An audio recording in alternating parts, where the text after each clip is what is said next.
If you are an entrepreneur, you have likely heard about the imposter syndrome. It's a common personal challenge among many entrepreneurs, both novices and veterans. But what exactly is the imposter syndrome? Why so many entrepreneurs struggle with this?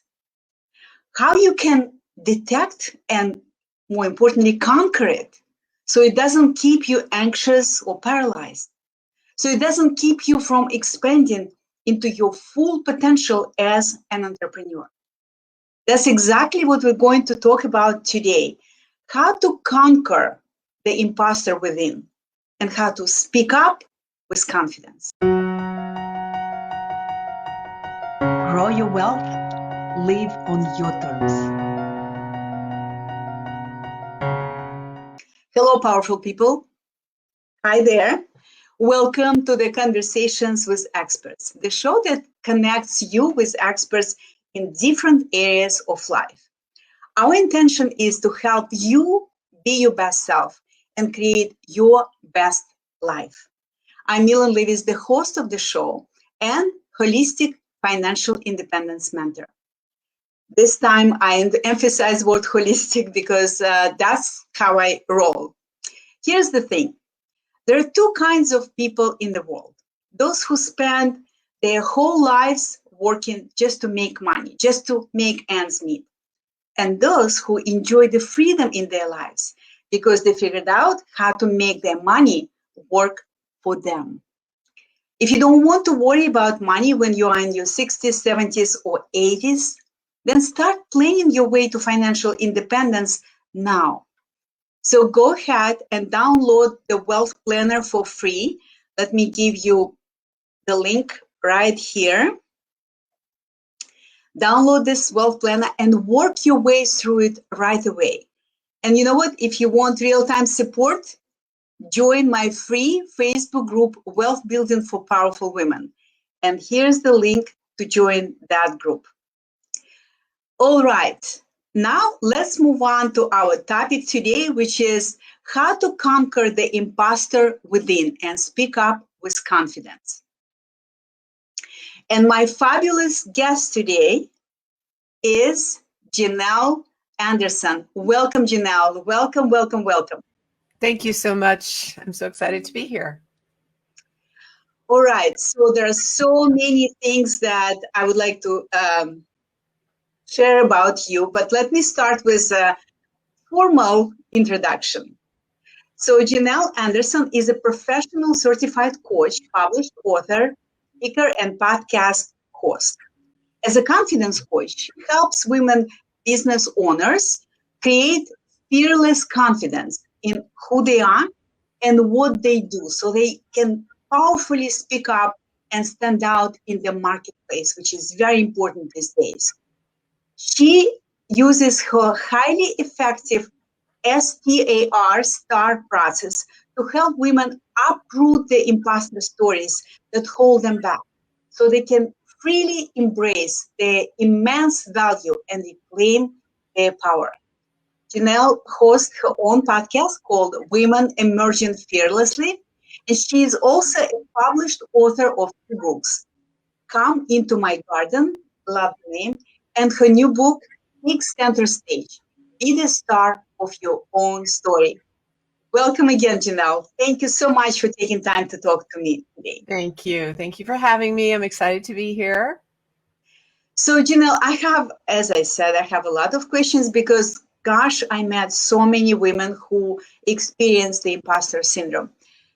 But I want to start with your own story because we all have some kind of mess that we experienced in life that brought us to sharing our messages. So what is your story? Why you now focus on helping other women entrepreneurs deal with this imposter syndrome? So I was not always confident. I wasn't born with the confidence gene and was raised in a big family. I felt like, I wasn't heard or seen around the dinner table or anywhere really. You had to really, vie for attention. And in my heart, I took on this imposter story that my voice didn't matter and that I wasn't interesting. I was too boring, and that's why nobody wanted to listen to me. At the dinner table, I would talk to the wall because nobody would listen to me. And it just formed this idea in my heart, this thought in my mind, in my subconscious, that what I had to say didn't matter. And then some things happened that completely wiped out any sense of confidence or even self-worth for me. When I was 19 years old, sophomore in college, went out one night with my roommate to have some fun, just hanging out, playing foosball, talking to some guys, having fun like college kids do. And then the next thing I remember was waking up in my bed with this man on top of me. And I couldn't move. And I was very fuzzy headed, so I couldn't figure out what was happening. And then I blacked out. And when I came to in the morning, I was alone. And then I looked out at the bed and saw blood on the sheets. And I had been a virgin, and I had always wanted to wait until I got married. And the thought hit me that, oh my gosh, I lost my virginity to some man I don't even know. How did I let this happen? I must be nothing. I must be just a piece of trash. That's the thought I had. And then that opened the door to a whole lot of other things. But then 4 years later, still kind of in this state of no self-confidence and feeling like I was not worthy of love, and trying to find love in all the wrong places, as they say. And when I was out again, I was a college graduate, newly graduate, 23 years old. Meet this guy at a club. He's very charming and very attractive and really paying attention to me. And I felt like, oh my gosh, maybe I am attractive, Start dating this guy. And he suggested we go to California. We were in Colorado because he wanted to move and his sisters were there. And I thought, well, I'll drive you out there. And on the way, he said, let's stop in Las Vegas and check it out. And I thought, okay, sure, why not? So we're there for a week, 2 weeks, a month. Next thing I know, I am sitting on a bar stool in a casino one afternoon, all dressed up, makeup, hair, everything. And I'm sitting there nursing a drink thinking, why am I doing this? Feeling sick to my stomach. And I want to run out of that bar, out of that casino. But I look up at the door and I see my boyfriend standing there watching me, making sure that I follow through with this plan. Earlier, he had asked me, do you love me? Will you do this for me? Because you're too beautiful to just work a job. So if you love me, you'll do this. He was a manipulator, and I was totally trapped. I felt trapped anyway because I had no family nearby or anything. 23 years old, already very vulnerable in this state, And so I sat there at that bar stool thinking, oh my gosh, what am I doing? But feeling like I couldn't get out of it. A man comes and sits next to me, smelling of booze, alcohol, and he's much, much older than I am. And I'm feeling sick to my stomach. And he turns to me and he says, are you working? And everything within me is screaming, no. But I say yes. And that was the first day that I was a prostitute, what they call a working girl in Las Vegas. At that time, I didn't know anything about sex trafficking. And I again just thought, well, it's my fault. I put myself in this position. I must be nothing. And so 3 years of that, 3 years of one bar stool after another, one man after another. And by the end of it, I was just an empty shell of a woman. I didn't have any self-worth. I was very disconnected from who I was. I was very hardened. I felt like this was my life. One night, we got in a really bad fight. He had me on the ground. He was choking me, and I almost passed out. I thought I might die, He finally just kind of got out of that and came to himself and released me and ran out of the apartment. And I called my mom, just hysterical. Poor mom, middle of the night getting a call from your daughter. And my parents didn't know what I was doing. But she talked to me about, I had been raised a Catholic, and she said, and I'd always believed in God. And so she just said to me, Jesus just wants you to come home to him and have peace. Well, I didn't feel like God would forgive me. I thought I was beyond that. But the two words, peace and home, were like magnets to my soul, and I wanted that so desperately. So I prayed with my mom, and immediately I felt this sense of peace. I felt God's presence on me, in me. And I knew immediately that I was not going to go back out again and sit on another bar stool in another casino and say yes to that ever again. And so really it was like being rescued. And I moved home and started a new life. And I wish I could tell you I was confident right away, but I was a very wounded woman and I was too ashamed to tell anyone my story. So I kept it a secret for 30 years. And because I had all that stuff stuffed away, it was kind of like living in a beat up old house that's falling apart and full of trash. And I just felt like I couldn't let anybody in. And I didn't want to go in there and look at that mess. So I closed the door to all of it. And I lived just kind of on the front porch, is how it felt. And just pretended to be someone else and wouldn't tell anyone what had happened. Never got any help or anything. So from the rape to the sex trafficking and everything in between, stuffed away. So it really kept me playing small and kept my voice silent. I didn't speak up much. I didn't go for my dreams. I played small. I didn't think I could do anything great. I taught school, but I stayed in small classrooms in a small private school because I didn't think I had what it took to teach in a public school. I didn't think I had what it took to go get my master's degree or anything really. And so it kept me small and struggling along financially and feeling like I just didn't have what it takes, and that who would want to listen to me?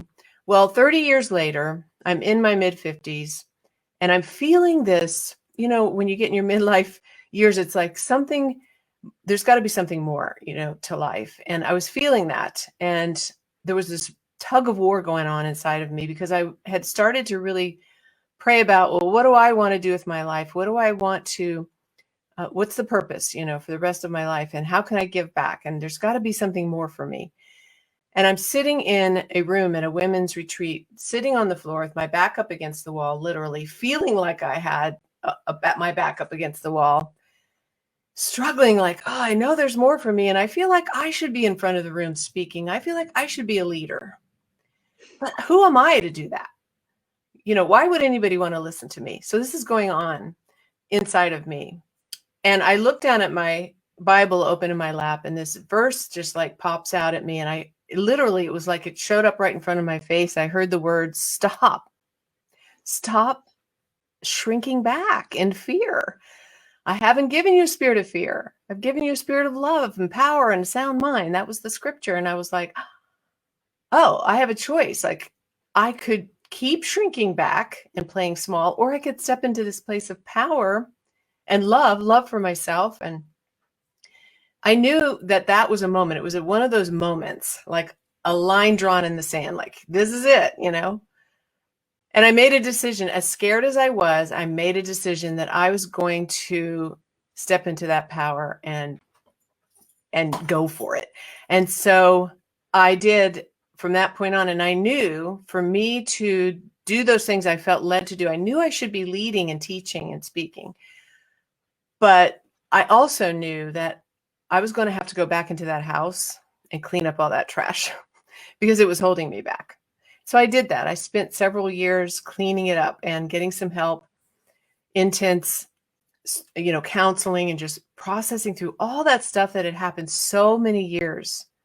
And I started talking about it and forgiving and, letting all the emotions be released from then, and just got a lot of healing. And as I was going through that, I started noticing that I was more confident. Confidence started to just naturally grow. And I found myself starting to speak up in places I never would.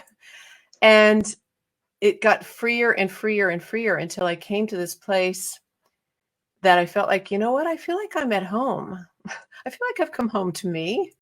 And I can walk out there on the center stage of my life and be me without shame and feeling, there go the dogs, sorry. Feeling at home in my own skin and feeling powerful, that I have value and worth. And I learned through that all the stuff that had happened to me did not determine who I was, and that I had always been valuable. And that had been a lie that I had believed. That was trash talk, that trash in my house was really trash talk, stories that I had believed were true and they weren't. And so I was able to embrace who I am and feel that being at home in my own skin and in that sense of power. And that's what made the difference. And so I just started speaking up. I started writing. The book that's coming out, Take Center Stage, comes from that process. And I actually wrote my story out for the first time ever. And as I tell it, I feel that it is helping so many other women to also face their own, trash in the house and realize that they have such value and worth. And that's why I'm so passionate in what I do. So why I talk about confidence, because when you know your own value and worth, you will be confident and you will stand in that place of power and do all that you're meant to do in the world and make an impact. Janelle, I don't even have words to express how much I appreciate you being willing to be vulnerable, being willing to share your story, because I know that many women could relate to this. Many women will probably find the healing in hearing you and healing your story and healing your transformation. So thank you so much. I'm honored to have you as a guest today, and honored to hear this story from someone who I have high regards for, and knowing that you found the strength, you found the wisdom and the faith to believe that you are not your life situations, you're not your life stories, that you're bigger than that, and that you were able to transform this, let's say, transform the mess that happened in the past. You managed to transform this into very powerful message that will help many, many, many women. So I would like to ask you, because that's kind of your niche, could you please define what is imposter syndrome? Because we hear this term a lot, but I would love to hear from you. Like, how would you define this? Well, it was first coined by these two women who did a study back in, I think it was 1978 or something like that. Anyway, they found that it's a psychological pattern of thought. So basically it's your stories. It's your story that you've made up about who you are, but it's usually around, I don't have what it takes, or they're going to find me out. They're going to find out that I don't have what it takes. So there's always, I'm a fraud, right? I'm a fraud. Yeah, exactly. I'm not really who I'm portraying myself to be. And they're going to find out. Even Maya Angelou said that after writing 11 books, that she felt that way. So it's very common. It's very common around in women, especially even high achieving women who have done a lot of amazing things. They still feel that. It's kind of like you feel like the shoe's going to drop, or, you're looking back over your shoulder, like, when is it going to happen? And it sort of always follows you around, and you feel hesitant to really step out there, because if you do, even if you've been successful, if you do this next thing, then it's all going to fall apart. Everything's going to come out then that you are an imposter. And of course you're not, but it's fascinating to me, because I hear this from new entrepreneurs. Like, you can understand why maybe they just moved from being an employee and became entrepreneur, and they maybe feel lacking confidence about their abilities, their skill sets, etc.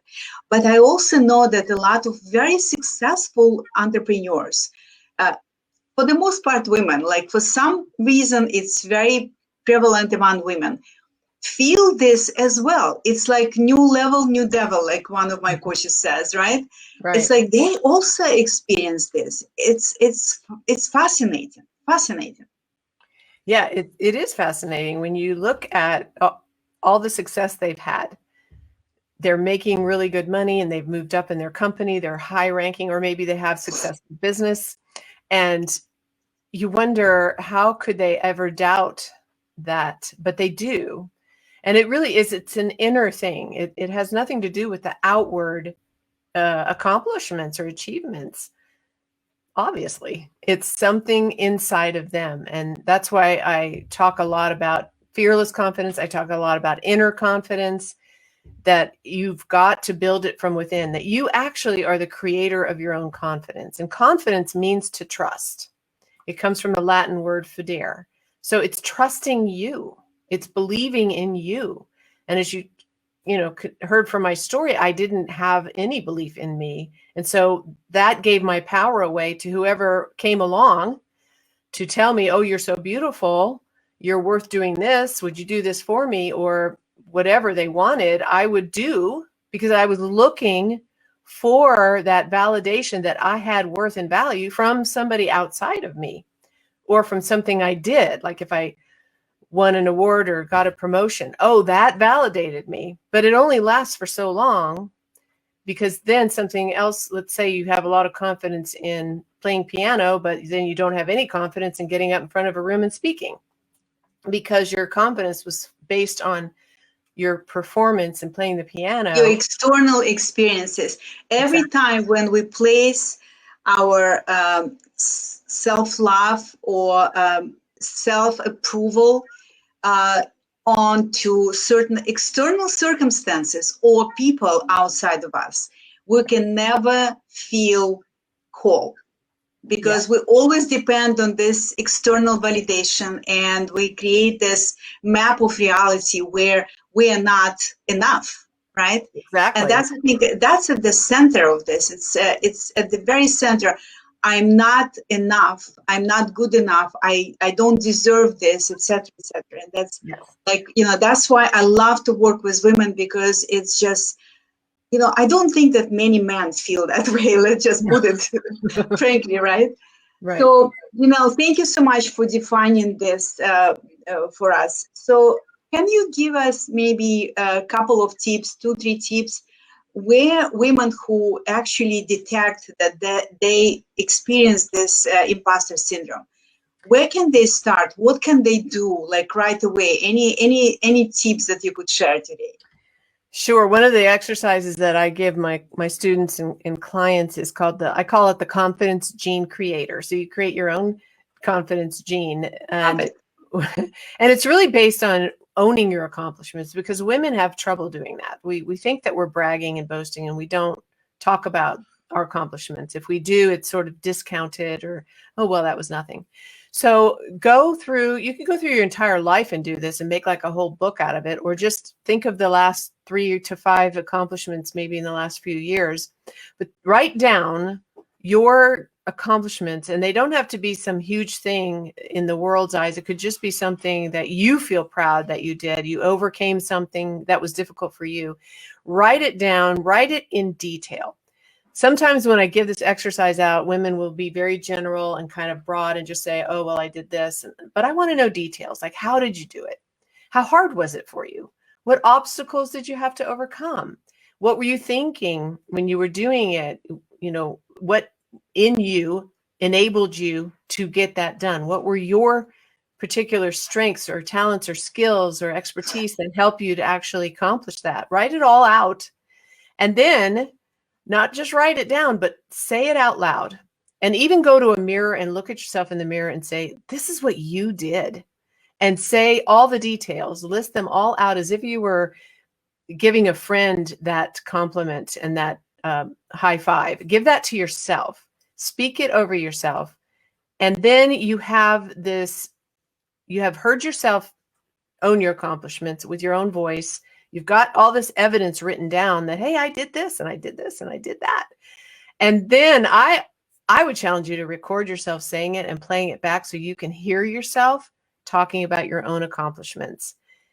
There was I think it was on Facebook, it was a meme or something going around where a highly high achieving gymnast who had won more awards than anyone in the world, I think, she was being criticized by somebody because they said, oh, you're just bragging, because she was talking about all her awards. And she said, no, it's a fact. Here they are. And I thought, that's right. It's not bragging and boasting.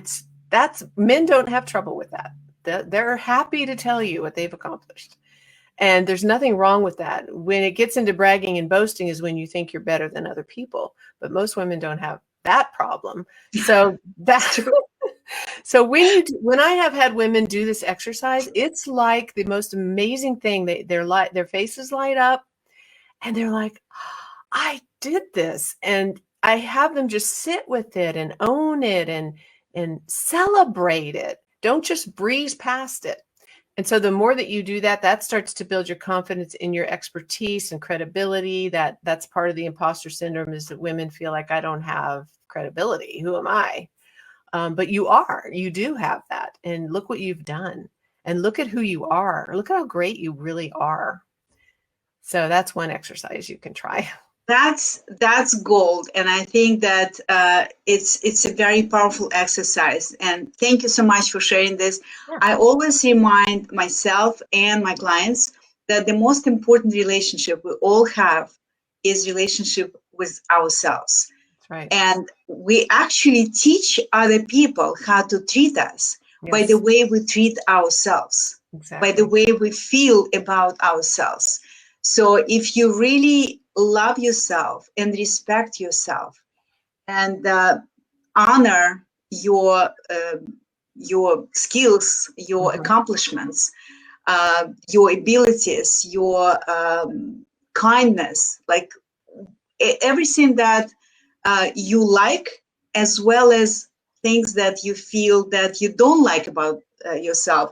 We call it shadows, like, I'm not smart enough, or I'm not, I'm not as attractive, etc. These are shadows. And knowing that every part of you, every experience that you had in life played a particular role in your transformation and your evolution. So honoring every part of you and loving every part of you, just like you would love a child who maybe didn't have enough attention before, is super important. And all of these exercises that you shared, and I encourage people to check up the books that you wrote, because coming from a person who lived this, like what you shared, coming from a person who was able to overcome this very, very heavy experiences in life, because very often we kind of project what is possible for us based on what happened in the past, and that's how many people live their lives. So you were able to to basically alkalize, well, not alkalize, but create like alchemists, right? You created really golden lessons from the mass that you experienced when you were younger. This is so valuable. Thank you so much. And I want to, first of all, I want to invite the people who are watching us today to look at your books. I will mention them in the description. But I also want to ask you how people can connect with you, and maybe you have some gift for our followers today. Yes, absolutely. The Take Center Stage book, by the way, is still in the editing process. It will be published and released hopefully by the end of the year. So be looking for that. Yay. So people can reach me on my website, emerginglifecoaching.com, or they can email me, Janelle at emerginglifecoaching.com. And I do want to offer a free course that I created called Be Confident, Be Real, Be You. And there's the link there. And it is a 3-video course that gives you also some more exercises that you can do. So there are downloadable worksheets that go along with it. And we talk about the imposter syndrome and imposter stories and where they come from. What are some of the most common ones? And then I talk about how to get to know who you are, the real you. And there's a little exercise at the end where you make this beautiful the real you board, vision board. So you're gathering all these words that describe who you are from different sources as you go through the exercise. And you can put them on a nice vision board and have all these words to describe who you are and to affirm and speak over yourself. So that is my gift to you. Be confident, be real, and be you. Thank you so much. Thank you for being such a gift to your clients, to your students, to people who are watching us today. Thank you for taking time to speak with me today. And I want to thank all of you who are watching this episode today. I hope it was very helpful for you. And I appreciate your time. I appreciate your attention. And I look forward to seeing you with us next week, the same time, the same place. Be wise. Be loving to yourself and stay in your power. Until we meet again next week. Bye now.